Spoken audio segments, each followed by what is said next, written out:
Menjadi wanita karir sekaligus ibu rumah tangga di masa pandemi ini tentu bukanlah hal yang mudah ya teman-teman. Apalagi kalau misalkan si kecil usianya masih balita atau sedang mengikuti sekolah dari rumah. Pasti rasanya sangat repot ya. Belum lagi tuntutan deadline pekerjaan dengan sejumlah meeting online gitu ya. Nah, inilah saatnya merancang manajemen waktu supaya segala sesuatunya itu bisa berjalan aman, nyaman, dan juga nggak bikin stres. Mulai dari merancang jadwal, mengalihkan tugas mengurus anak pada keluarga di jam kerja, berbagi pekerjaan rumah tangga dengan pasangan, hingga memangkas kegiatan yang bisa merusak fokus kita pada pekerjaan.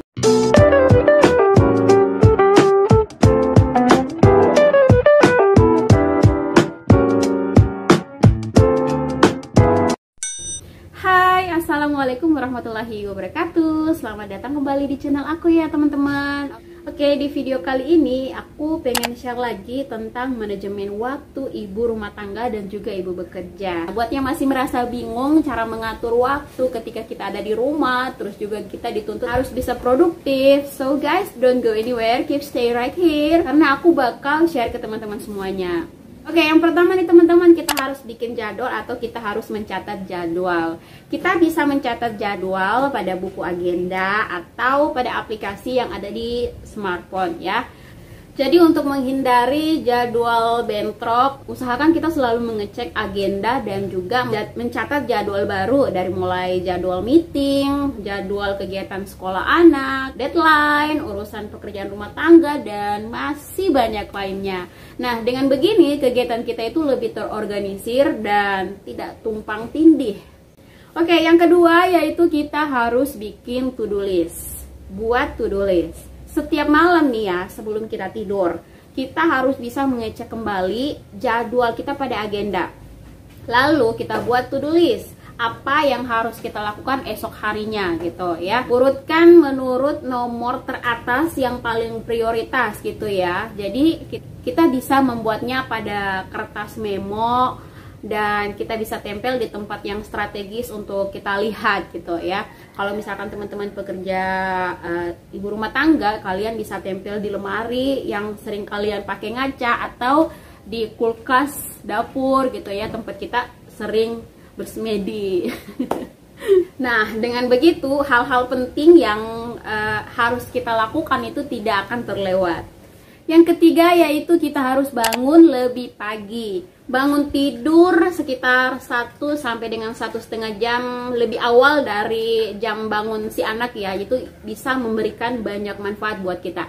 Kita punya banyak waktu untuk menikmati secangkir teh dengan tenang sambil memulai obrolan ringan pagi hari dengan suami, memasak sarapan, dan juga mandi. Kalau si kecil udah bangun, nah kita udah berenergi untuk menyiapkan kebutuhan mereka. Misalkan suasana pagi di dapur itu mau lebih slow, siangi bahan-bahan makanan yang akan kita masak pada malam hari ya.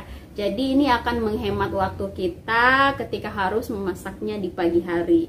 Jadi kita harus bisa mempersiapkan segala sesuatunya itu di malam harinya, biar esoknya kita nggak gerasa kerusuk.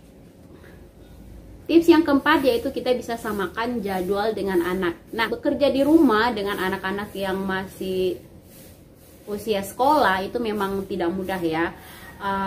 Anak-anak juga butuh perhatian dan waktu dari ibunya gitu. Nah, oleh sebab itu, ajak anak-anak kita bekerja sama dan menghargai jadwal anggota keluarga ya. Kita bisa mulai dengan membuat jadwal harian anak.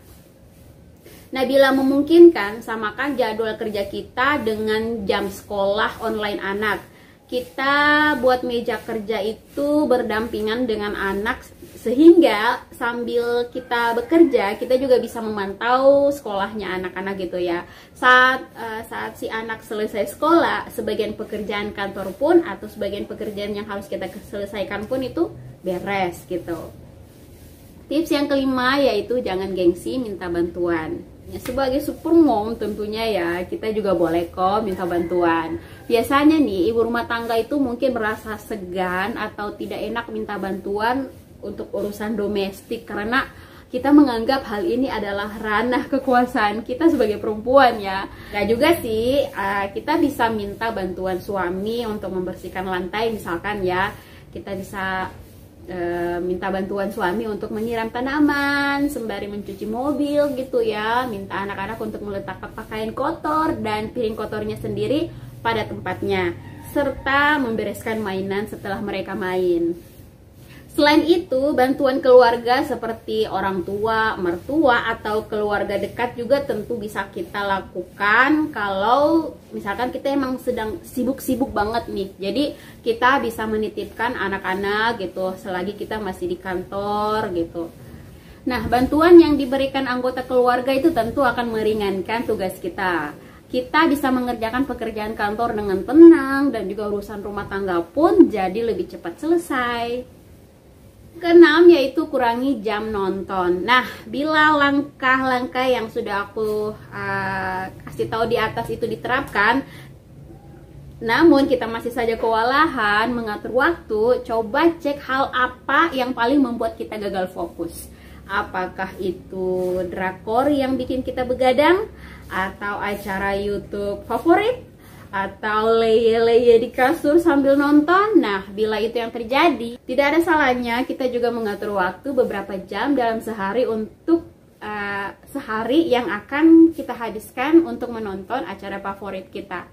Bila perlu, kita set alarm sebagai pengingat bahwa waktu menonton kita sudah habis. Oke, yang ketujuh yaitu kurangi media sosial. Bangun tidur, lihat feed Instagram, selesai sarapan nge-tweet, mau mandi Facebookan dulu, mau meeting bikin TikTok dulu, mau kerja, mau masak, semuanya diawali atau bahkan diselingi membuka media sosial. Nah, tanpa kita sadari, waktu kita banyak habis dengan berselancar di media sosial. Pantas saja pekerjaan kita itu nggak kunjung selesai ya teman-teman. Nah, agar manajemen waktu kita lebih baik, kita bisa mencoba puasa media sosial selama jam kerja. Bila berat, kita bisa mulainya selama 3 hari dulu, atau sehari selang sehari gitu ya. Jadi selama puasa, kita alihkan perhatian dari ponsel dan juga fokus pada pekerjaan kita. Kita bisa menentukan lamanya puasa dan bandingkan bagaimana pekerjaan jadi selesai tepat waktu saat kita fokus pada prioritas. Oke teman-teman, setelah berusaha memberi yang terbaik untuk keluarga, jangan lupa untuk mengatur waktu untuk diri sendiri ya, atau bersama pasangan kita. Reward yourself ya adalah salah satu cara untuk membuat diri kita kembali segar dan juga fokus keesokan harinya. Kita bisa melakukannya di waktu istirahat, misalnya merendam kaki dengan air hangat sambil menghirup aromaterapi lavender dalam diffuser untuk merelaksasi otot-otot kita. Aduh, kebayang banget deh enaknya.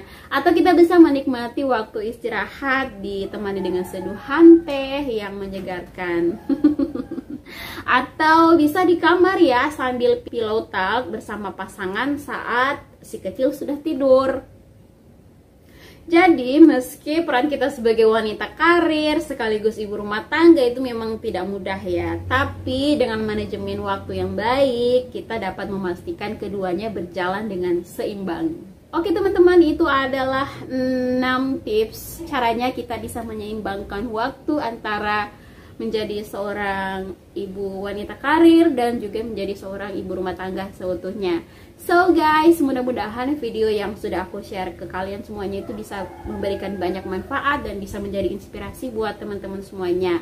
Videonya aku cukupkan sampai di sini. Kita jumpa di lain waktu dan juga di lain kesempatan. Wassalamualaikum warahmatullahi wabarakatuh. Bye bye.